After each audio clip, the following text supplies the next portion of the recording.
noite, irmãos. Graça e paz. Amém? Eu não sei se você está com o corpo todo trêmulo, assim como eu, e eu posso te garantir que não é nervosismo.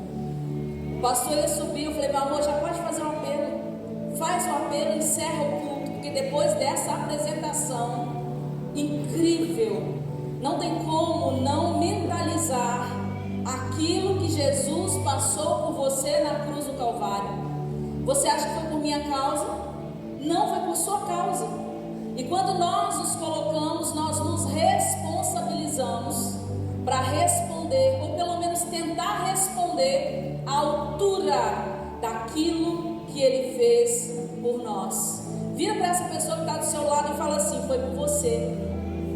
Fala assim: você viu essa coreografia? Você percebeu que foi por você? Amém? Eu quero ler um texto com você. Êxodo, você já deve ter visto a capa da nossa mensagem, da mensagem que o Senhor vai trazer para nós essa noite. Vai ser sobrenatural, vai ser impressionante demais, eu creio nisso. Êxodo capítulo 12, nós vamos ler do versículo 1 até o versículo 8, depois nós vamos pular para o versículo 11 e vamos ler o texto auxiliar de Lucas 22, versículo 19 e 20. Você que for achando, vai dando glória a Deus. Se você já achou ali no slide, diga aleluia. Aleluia. Um aleluia com mais força. Aleluia. Amém. Todo mundo achou. Diz assim o texto, Êxodo 12. O Senhor disse a Moisés e a Arão no Egito: este mês passa a ser o mais importante para Israel. Será o primeiro mês do ano no calendário hebraico. Reúna a Assembleia de Israel e diga: vejam o que temos que fazer no dia 10 deste mês. Cada um vai pegar um cordeiro dentro dos grupos de famílias. Terá que ser um cordeiro para cada família. Agora, o cordeiro não pode ter defeito físico. Cada um guardará o animal até o dia 14 deste mês. Nesse dia, no fim da tarde, cada cordeiro será morto, e o seu sangue será colocado no alto e nos lados das portas das casas onde comerem destes animais sacrificados. Terão de comer a carne assada no fogo, pães sem fermento e verdura amarga. Versículo 11. Ao comerem, estejam prontos para sair, cinto no lugar, sandálias nos pés e cajado na mão. Comam apressadamente, esta é a Páscoa do Senhor. Lucas 22. E tomando o pão, e havendo dado graças, o partiu e deu aos discípulos, dizendo: isto é o meu corpo, que é dado por vocês, fazei isto em memória de mim. Semelhantemente, tomou o cálice, depois da ceia, dizendo: este cálice é a nova aliança no meu sangue, derramado em favor de vocês. Pode se sentar no seu lugar, por gentileza.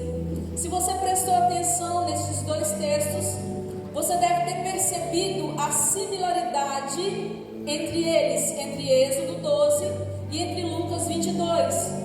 Embora esses textos estejam tão distantes, porque aconteceram em épocas diferentes, porque tiveram cenários, contextos diferentes, ainda assim esses textos estão tão perto, pelo sentido que eles querem passar a nós e também pelo propósito de cada um deles.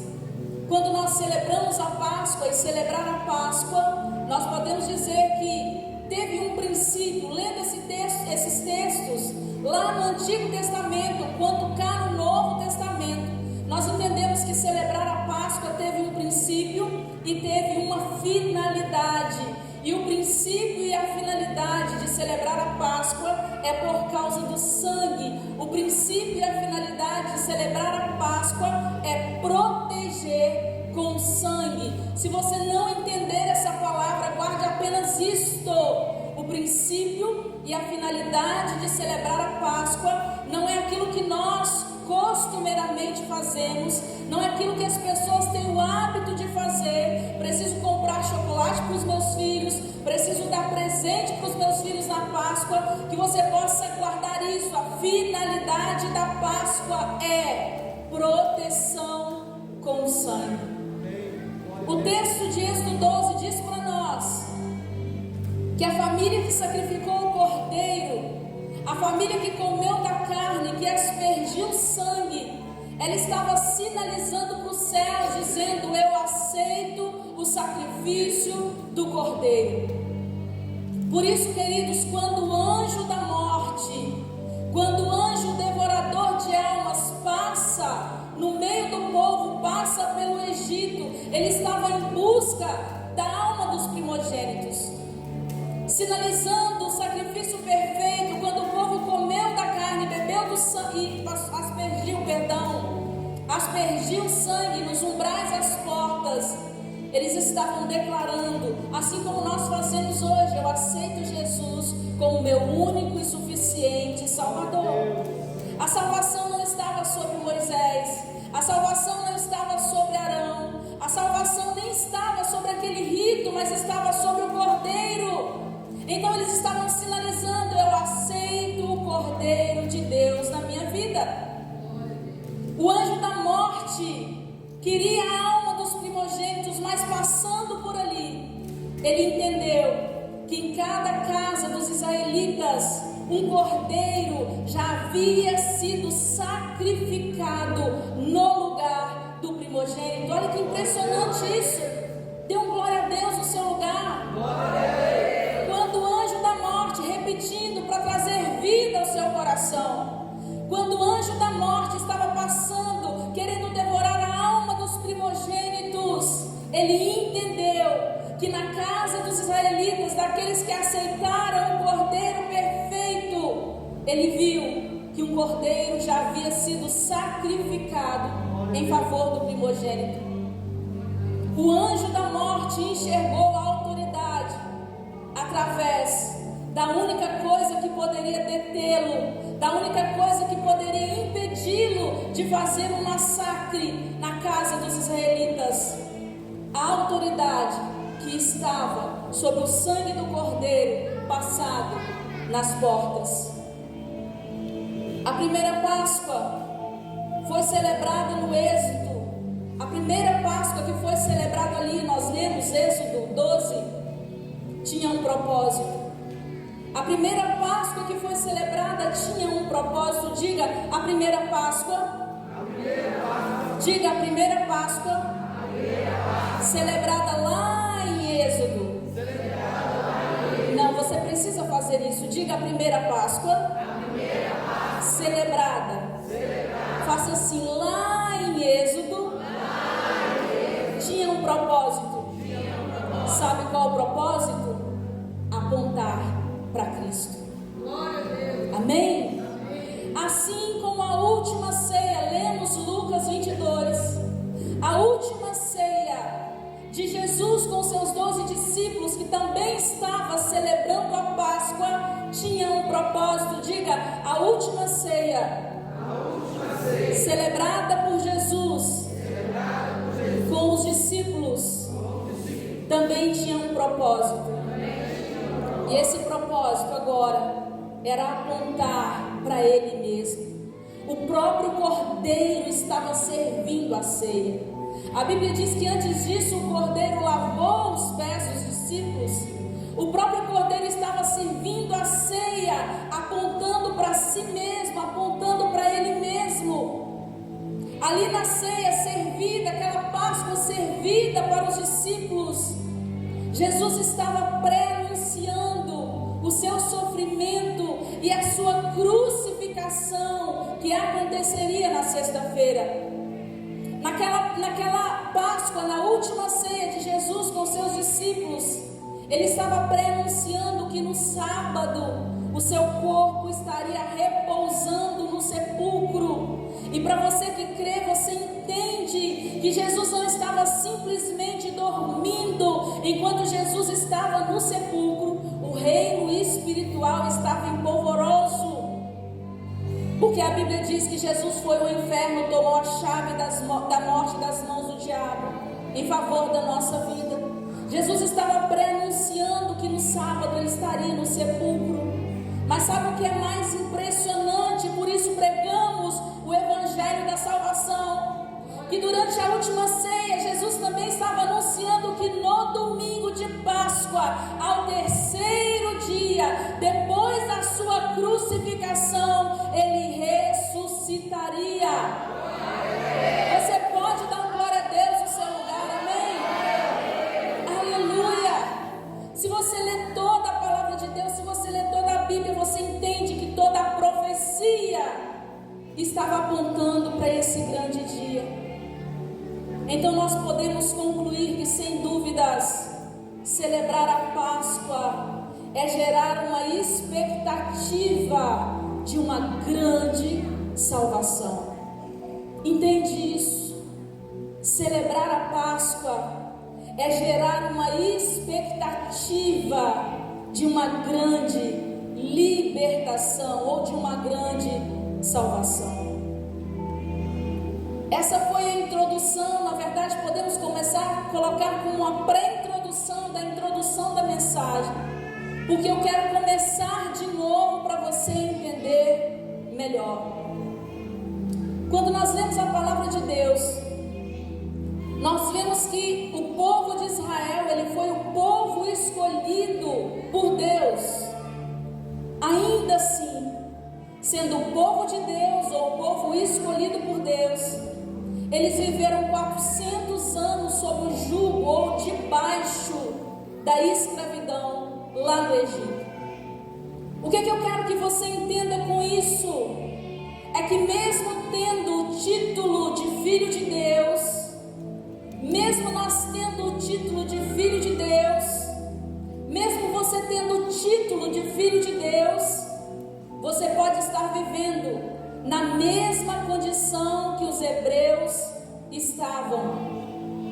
Talvez você não esteja vivendo uma escravidão física, demarcada por um território, porque você pode ir e vir. Mas provavelmente você esteja vivendo uma escravidão onde você mesmo se colocou. Por quê? Porque o seu entendimento, a sua interpretação daquilo que Deus quer para você, te limitou a viver sob o regime do Egito, te limitou a viver ou a continuar debaixo de uma escravidão. Eu posso garantir para você, com o tempo que eu tenho de evangelho, de caminhada cristã, com as experiências que eu já tive com o Senhor, o tempo que eu já presenciei, já me deliciei com a presença de Deus, com a glória de Deus. Eu sei que cada um de vocês também já viveram coisas incríveis com o Senhor. Eu posso garantir para você que Deus tem muito mais, e Ele quer fazer muito mais na sua vida do que aquilo que você viveu até agora. Então, por causa do nosso entendimento, por causa da nossa interpretação daquilo que Deus quer para nós, muitas vezes nós estamos vivendo assim como o povo de Israel, vivendo um cativeiro espiritual, vivendo um aprisionamento. O povo de Israel estava vivendo esse aprisionamento, eles estavam vivendo nessa escravidão, tanto territorial quanto o seu entendimento. Porque esse povo, mesmo depois, isso é lá na frente, depois que esse povo foi liberto, eles continuaram com a sua mente aprisionadas no Egito. Eles viveram os milagres de Deus, eles viveram os sobrenaturais de Deus, mas ainda assim, eles continuaram com a sua mente aprisionada lá no Egito. Se você ler a história, você vai entender bem exatamente o que eu estou falando. Por isso essa palavra é para nós essa noite, é para cada um de nós. Essa palavra, nessa noite, que quer dizer celebrar a Páscoa, que nós estamos falando aqui, deve gerar no nosso coração uma expectativa. Ouvir essa palavra, aprender essa palavra, entender essa palavra, deve gerar no nosso coração uma expectativa para a nossa libertação. Agora eu quero te fazer uma pergunta muito importante. Você está preparado para viver o êxodo? Você está preparado para sair da condição que você está?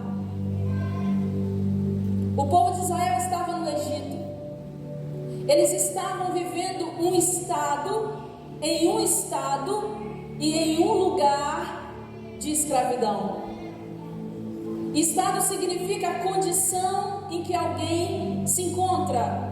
Muitos de nós estamos vivendo em um estado de escravidão, mas o povo estava vivendo um estado e em um lugar delimita um espaço ou um local. E o povo de Israel estava assim, vivendo uma condição de escravidão na sua alma, mas também estavam delimitados em um local de escravidão que era no Egito.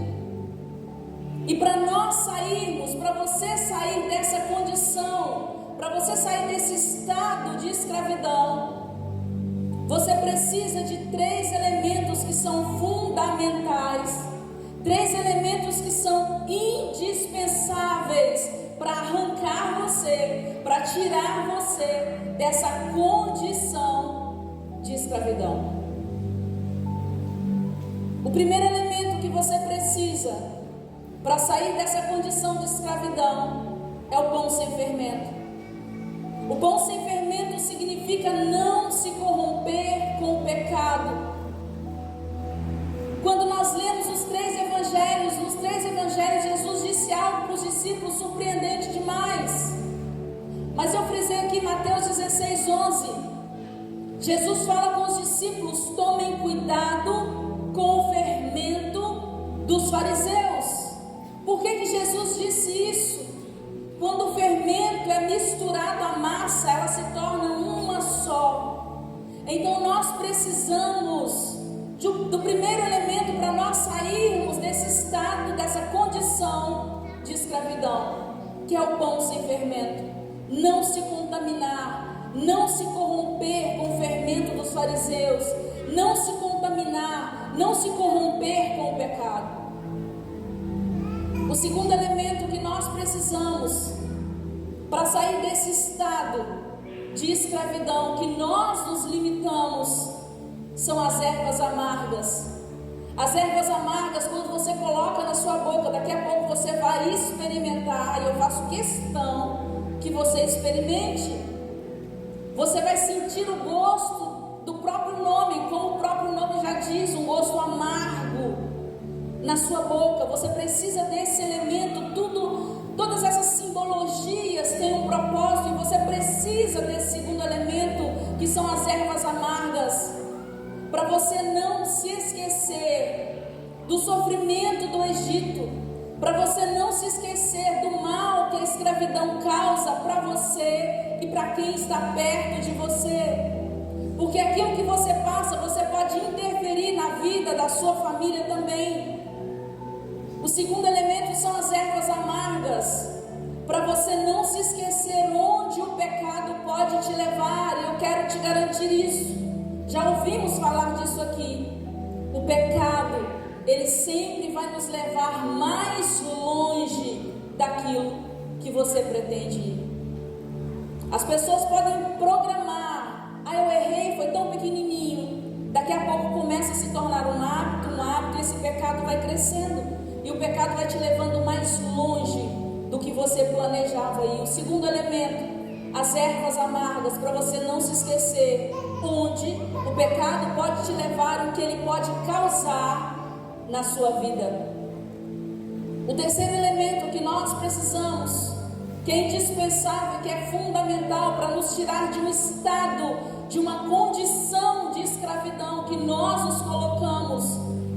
O terceiro elemento que nós precisamos para nós de fato viver o êxodo, para nós de fato sairmos da condição de escravidão, é o cordeiro morto. O cordeiro morto é o centro da Páscoa. O pão sem fermento é muito importante como simbologia. As ervas amargas são muito importantes como simbologia. Mas o cordeiro morto é o centro da Páscoa. E Deus já proveu para nós um cordeiro sem defeito. Nós não precisamos fazer como o povo de Israel que estava cativo no Egito, separar um cordeiro, Deixa lá durante tantos dias, cuidando dele dentro de casa, junto com a sua família, para depois daqueles dias você sacrificar o cordeiro. Deus já proveu para você, Deus já proveu para nós um cordeiro sem defeito. No livro de João, no capítulo 1, no versículo 29, o evangelista João escreveu a respeito de João o Batista. João Batista estava batizando as pessoas no Rio Jordão. Eu tenho a impressão de que naquela época havia uma facilidade muito grande para o arrependimento, para as pessoas se voltarem para Deus, porque João Batista batizava todos os dias no Rio Jordão. Ele era muito famoso, ele era muito conhecido. Mas quem estava de repente, o texto fala sobre isso, quem estava de repente na fila do batismo, esperando chegar a vez dele para ser batizado? Jesus. Jesus está na fila do batismo, e de repente João Batista avista Jesus, e ele fica numa euforia tão grande, que ele diz assim para a multidão: vejam, é como se ele dissesse: não prestem mais atenção a mim, em mim. Eu sei que eu estou batizando tantas pessoas, vem pessoas importantes, tem algumas que até digo raça de víboras, quem ensinou vocês a fugirem da ira vindoura? Mas de repente ele olha o Cordeiro de Deus, ele diga: vejam, olhem para ele, foco nele, prestem atenção nele. O texto diz exatamente isso: vejam, aí está o Cordeiro de Deus que tira o pecado do mundo. Deus proveu para nós o Cordeiro perfeito. Dê um forte aplauso ao Senhor. Aleluia, aleluia. Te adoramos, Senhor. Deus proveu para nós, junto com o Cordeiro, o sangue. O sangue vem através do Cordeiro. O sangue sinaliza para o anjo da morte, para o anjo devorador de almas, que ele não pode tocar no primogênito de Deus. O sangue sinaliza para o devorador de almas, para o anjo da morte, que ele não pode olhar nem tocar no primogênito, porque um cordeiro já foi sacrificado no seu lugar. Olha para esse primogênito que está do seu lado. Fala assim: o anjo da morte não tem poder para tocar na sua vida. Pergunta a ele: sabe por quê? Mais forte, sabe por quê? Porque o sangue te protege. Aleluia. Você é um primogênito, queridos. E primogênito tem a ver com legado. Primogênito é aquele que retém a bênção de Deus sobre si. Lá no Salmo 89, que é um salmo messiânico, se você quiser adorar ao Senhor,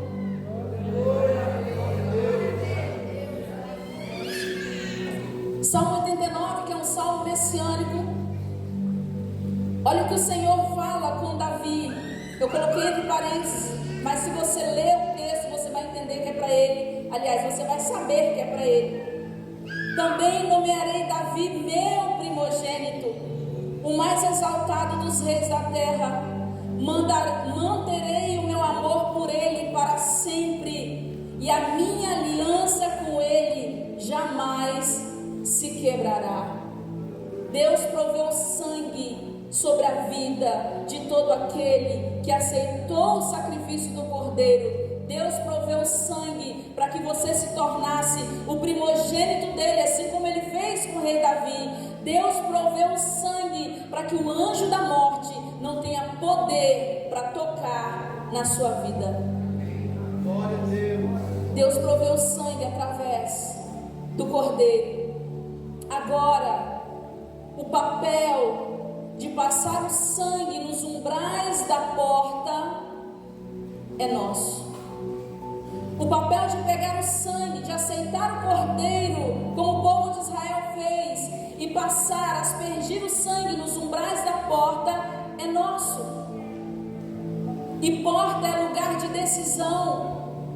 Porta é lugar de entrada, é lugar de saída. E essa porta que a Bíblia fala para nós simboliza o nosso coração.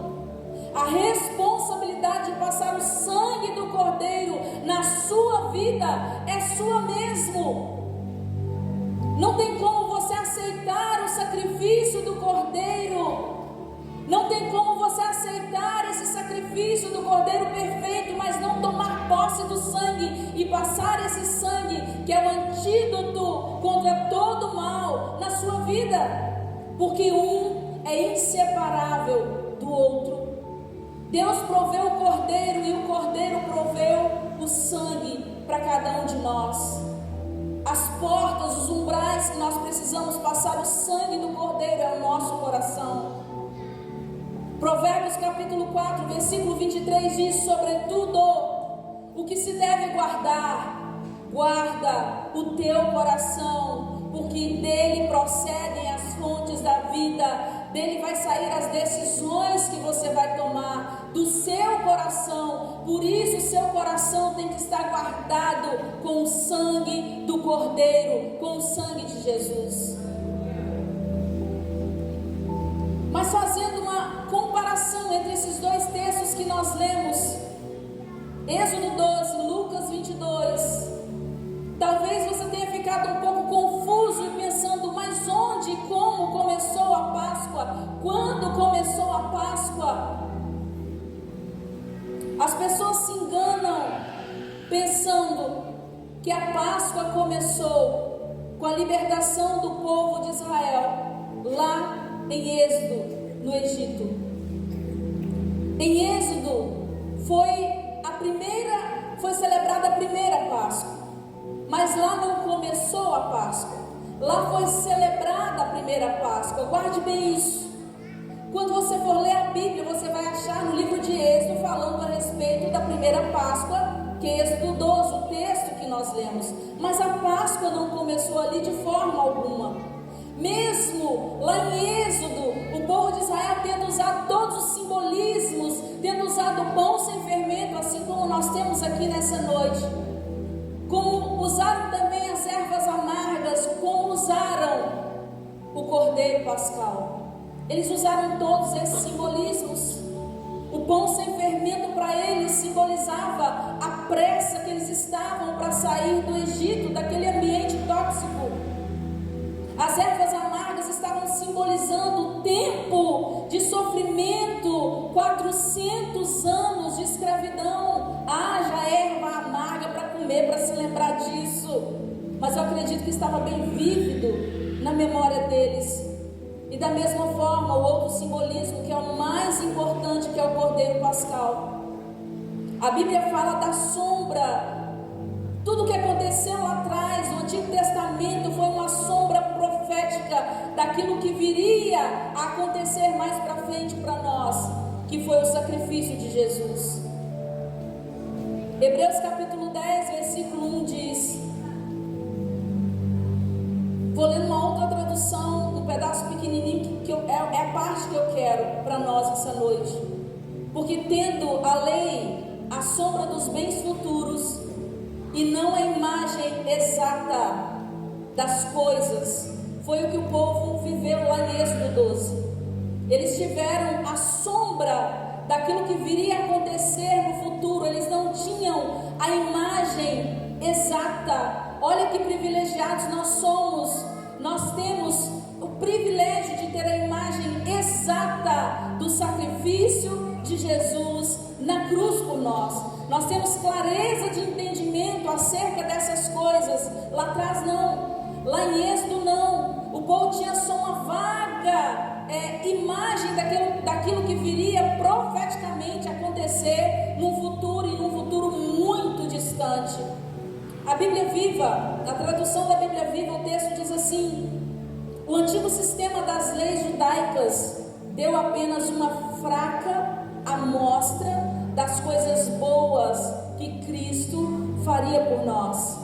Nesse antigo sistema, os sacrifícios se repetiam muitas vezes, ano após ano. Eles tinham que vivenciar esse mesmo sacrifício da Páscoa. Hoje nós não precisamos degolar um cordeiro, nós não precisamos entrar, ter um cordeiro preso ali na construção, daqui a pouco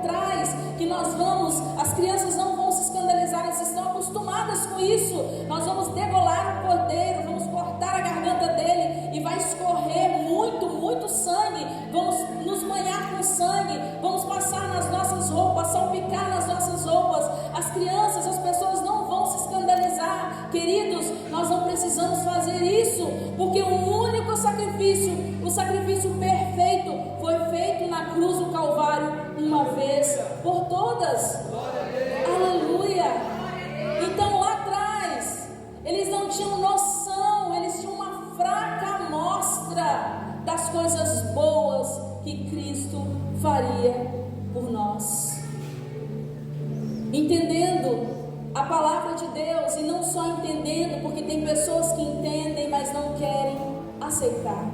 Aí já é individual, já é particular, aí é você e Deus, mas que você está entendendo, eu sei que você está entendendo. Entendendo a palavra de Deus, aceitando ou não, a escolha é sua.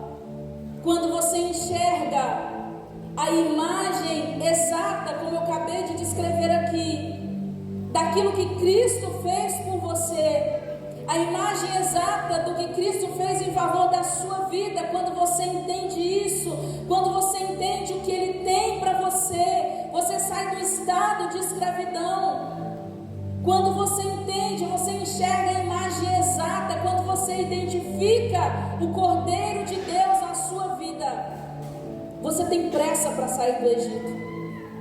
Quando você identifica o poder do Cordeiro de Deus, que morreu uma única vez por você, você tem pressa para entrar no êxodo, para viver o êxodo na sua vida. Por isso eu perguntei lá atrás, você está preparado para viver o êxodo nessa noite?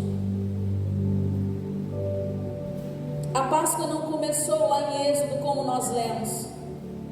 Êxodo foi o primeiro livro que descreveu a Páscoa com riqueza de detalhes. A primeira Páscoa foi celebrada no Êxodo, mas a Páscoa começou muito antes disso, começou muito antes do Êxodo. Pasme você, mas a Páscoa começou quando foi realizado um conselho no céu. E lá no céu estavam 3 pessoas divinas. Estavam o Pai, o Filho e o Espírito Santo. E antes de Deus criar todas as coisas, antes de Deus criar o homem, Deus já tinha uma ideia. Antes de Deus criar todas as coisas, a Bíblia diz que a terra era sem forma e vazia. O assunto desse conselho foi a salvação do homem. Esse conselho que o Pai, que o Filho e que o Espírito Santo fizeram lá no céu. Eu sei que parece loucura pensar nessas coisas. Como assim? Como Deus instituiu a Páscoa lá no céu, antes que o mundo existisse, antes que o homem existisse. Deus criou o homem sabendo que ele iria traí-lo, com certeza. Deus já sabia. Antes de criar Adão, Deus já sabia que Adão pecaria contra ele. Deus sabia, porque Deus é onipresente. Aliás, Deus é onisciente também, onipotente também. Deus é onisciente. Onisciência quer dizer que Ele tem todo o conhecimento, que o conhecimento de Deus é infinito. Diante disso, você acha que Deus criou Adão e não sabia o que iria acontecer? Deus já sabia que Adão iria pecar.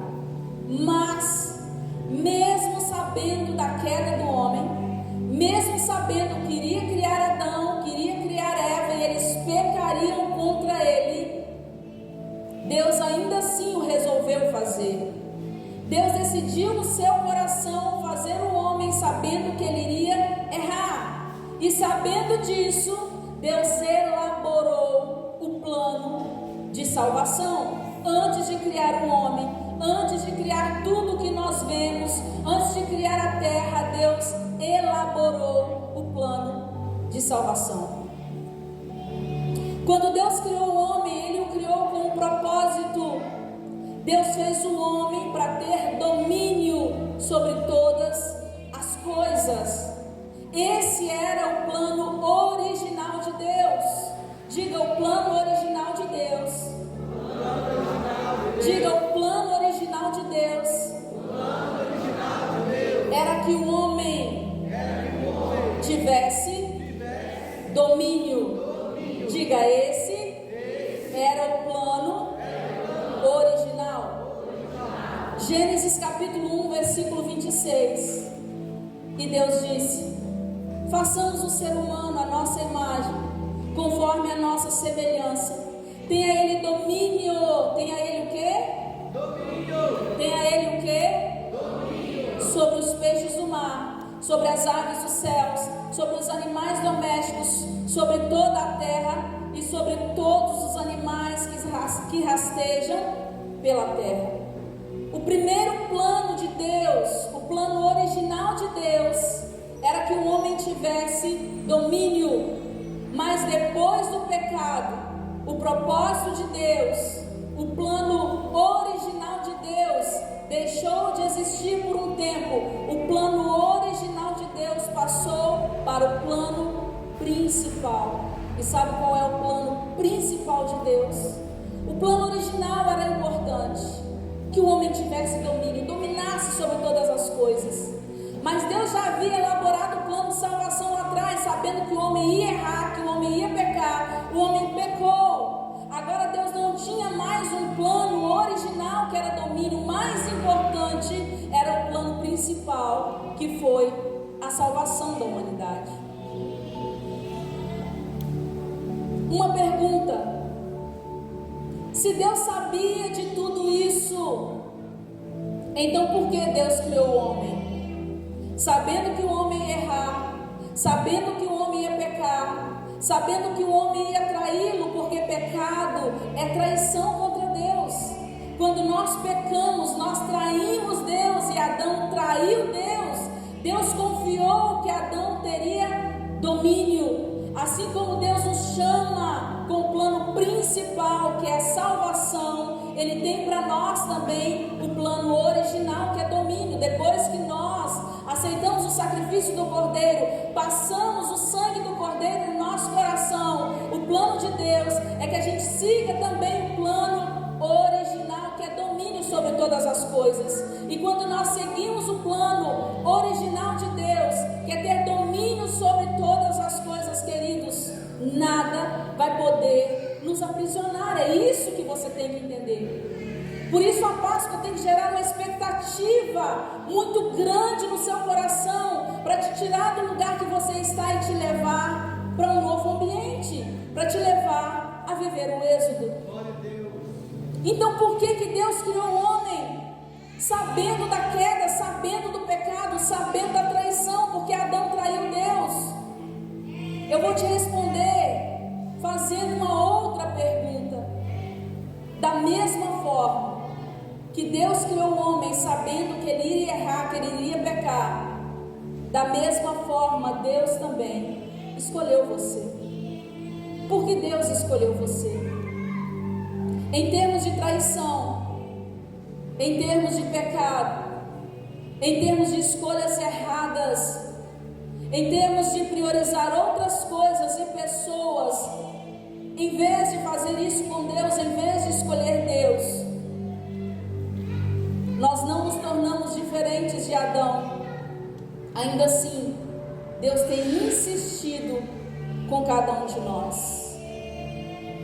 Eu quero que você entenda que essa reunião que aconteceu para falar da Páscoa, e Páscoa é a mesma coisa que salvação, essa reunião, esse conselho que aconteceu no céu, foi por sua causa, foi por nossa causa. O plano de salvação aconteceu porque nós erramos, porque nós pecamos, assim como Adão fez. E nesse conselho foi levantada uma votação. E o interessante dessa votação é que não tinha chance de dar empate. Eram 3 pessoas: o Pai, o Filho e o Espírito Santo. E nesse conselho foram firmados 2 extremos. Tinha que ter uma votação sobre o plano de morte, e tinha que ter uma votação sobre o plano de vida. De um lado estava Jesus, o Cordeiro perfeito, o primogênito de Deus. Do outro lado estavam as milhares de pessoas do planeta Terra, todas as gerações que iriam ainda existir. Lembra? Esse conselho estava acontecendo não existia o mundo ainda, não existiam as pessoas. Pai, Filho e Espírito Santo estavam nesse conselho para julgar a respeito da morte, quem deveria morrer, viver. De um lado estava o Cordeiro perfeito de Deus, que é Jesus. Do outro lado, todas as gerações que ainda iriam nascer, que ainda iriam existir na terra. Então ambos seriam levados diante de um juiz para um julgamento. O Cordeiro perfeito de Deus e todas as gerações que nasceriam. A votação, é claro, foi unânime. De um lado, o inocente tem uma sentença condenada. Do outro lado, o culpado, que somos nós, tivemos uma sentença inocente.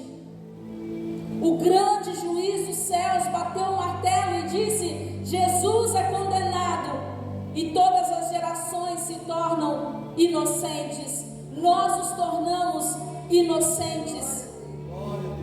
Esse foi o fundamento do conselho que foi realizado no céu a nosso respeito. E para consumar essa votação, presta atenção nisso, para consumar essa votação que foi feita no céu, foi necessária a preparação para a festa da Páscoa, porque não existe ressurreição se não houver morte. Depois desse veredito, foi preparada a festa da Páscoa. E como foi anunciado, e como foi concordado lá no céu, o inocente foi condenado, porque ele quis assumir toda a culpa. Ele assumiu sozinho toda a culpa. E o condenado, que somos nós, nos tornamos inocentes. O inocente, que foi Jesus, assumiu sozinho toda a culpa. A Bíblia diz que ele foi feito pecado no nosso lugar, mesmo não tendo conhecido o pecado.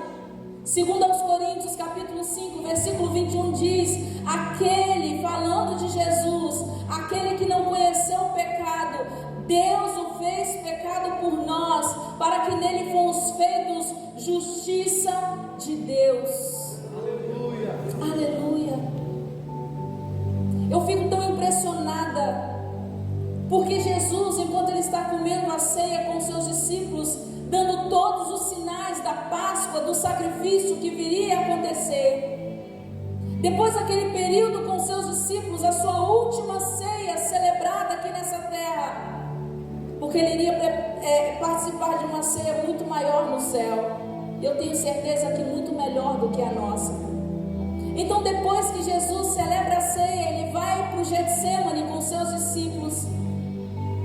Ele celebrou a ceia e ele vai direto para o Getsêmani. Eu quero frisar aqui para nós que celebrar não significa só festejar. Celebrar não é só fazer festa. Essa é a primeira imagem que vem à nossa mente: celebrar, fazer festa, festejar. Mas celebrar também significa oficializar, significa legitimar. Então Jesus, quando estava na última ceia com os seus discípulos, ele estava oficializando a Páscoa, ele estava legitimando a Páscoa naquele momento. A Páscoa que começou lá no céu, a Páscoa que foi celebrada a primeira vez lá em Êxodo, e agora está sendo legitimada, oficializada por Jesus diante dos seus discípulos. E naquela noite foi legitimada a sentença que foi dada no céu a respeito de Jesus, o Cordeiro perfeito, e a nosso respeito. E ali no Getsêmani, as palavras do profeta Isaías começaram a ganhar forma e se cumpriram. Isaías 53:6 diz: o Senhor fez cair sobre ele, o Senhor fez cair sobre Jesus o peso daquela votação, o Senhor fez cair sobre ele a iniquidade de todos nós.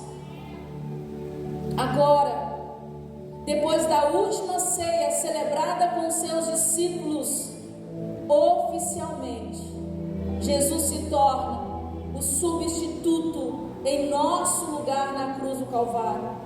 Ele se torna um substituto aceito pela justiça divina para suportar a ira de Deus no nosso lugar. Nós não íamos conseguir suportar a ira de Deus sobre nós, mas Jesus se colocou no nosso lugar para suportar a ira de Deus sobre ele. Você precisa entender que participar da ceia não é só um ritual. Participar da ceia é algo muito importante. Participar da ceia tem um peso para cada um de nós, e deveria ter um peso para cada um de nós. Participar da ceia, quando você come do pão, quando você bebe do cálice, do suco da uva, simbolizando o sacrifício do Cordeiro Pascal, que se entregou no seu lugar na cruz do Calvário, você está oficializando, guarda isso no seu coração, você está oficializando, você está legitimando, validando propósitos que foram regidos no céu para você.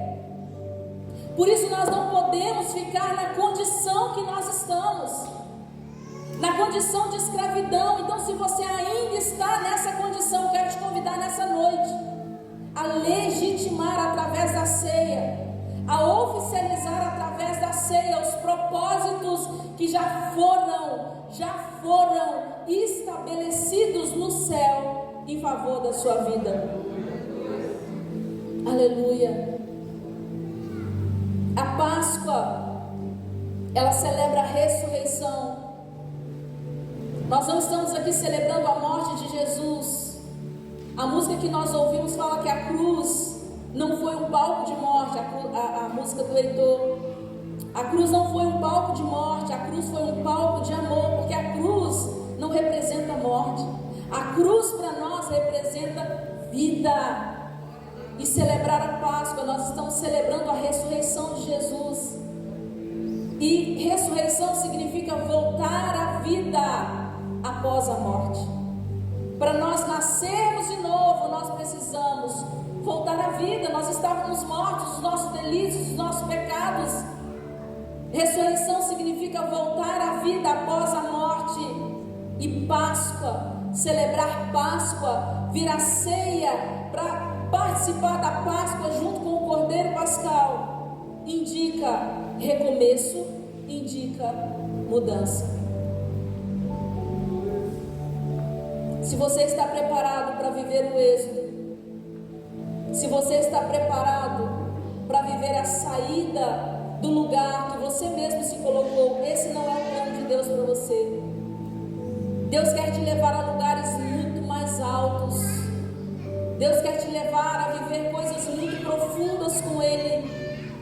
E se você está preparado, depois dessa palavra, para viver o êxodo, para viver a saída, então você precisa estar, como o texto diz em Êxodo 12, versículo 11: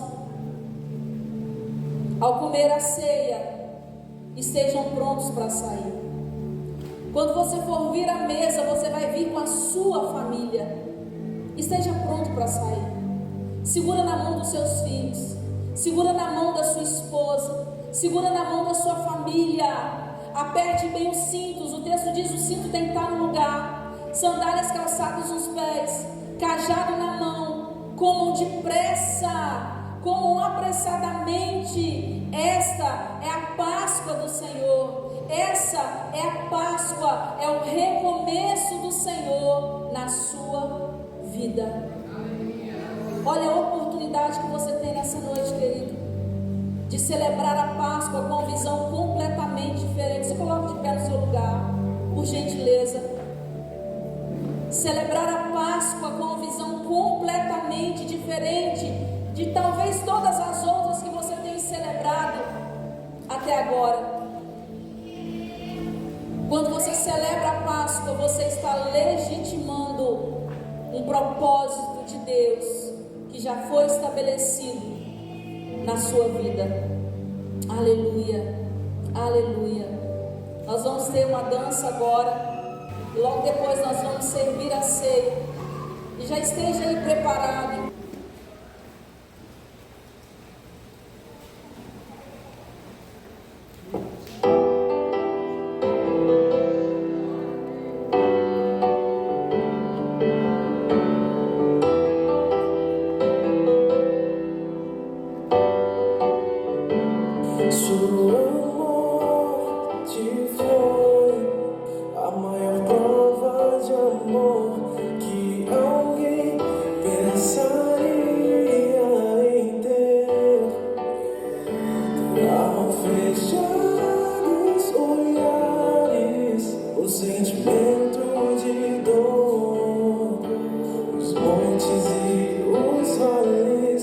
Testemunho esse amor.